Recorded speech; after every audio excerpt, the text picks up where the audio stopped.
Min ritratti li mal-milja ta' żmien saru ikoniċi sa' battuti kreattivi mawħud mill-aktar atturi u artisti magħrufa fid-dinja. Il-fotografu Lorenzo Aġus bena karriera li ftit kellhom l-opportunità li jaslu bl-espressjoni kreattiva tagħhom. Magħruf li żied għall-kampanja fotografika li immortalizzat il-film Brittaniku Trainspotting. Aġus kien inkarigat mit-teħid ta' ritratti ta' atturi bħal Kate Winslet, Angelina Jolie, Brad Pitt, Tom Cruise, Julia Roberts u Meryl Streep. It's a relationship, that you build with the subject.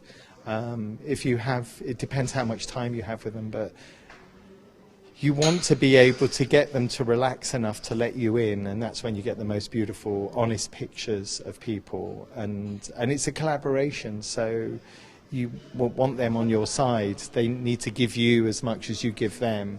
So it's a sort of a play and a dance of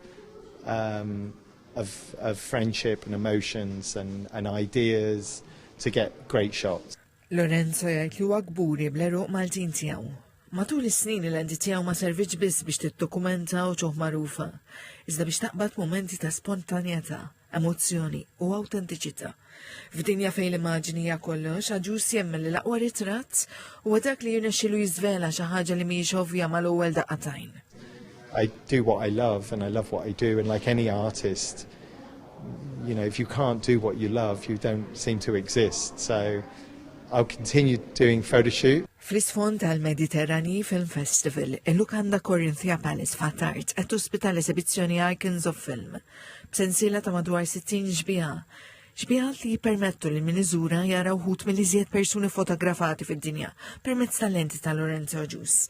Il-kuratriċi tal-esibizzjoni, il-professur Charlene Valla qalet li l-esibizzjoni titrasforma spazji f'ċelebrazzjoni immersiva ta' film u fotografija. Din it-tieni darba li qed naħdem ma' Lorenzo Aġus hawn Malta.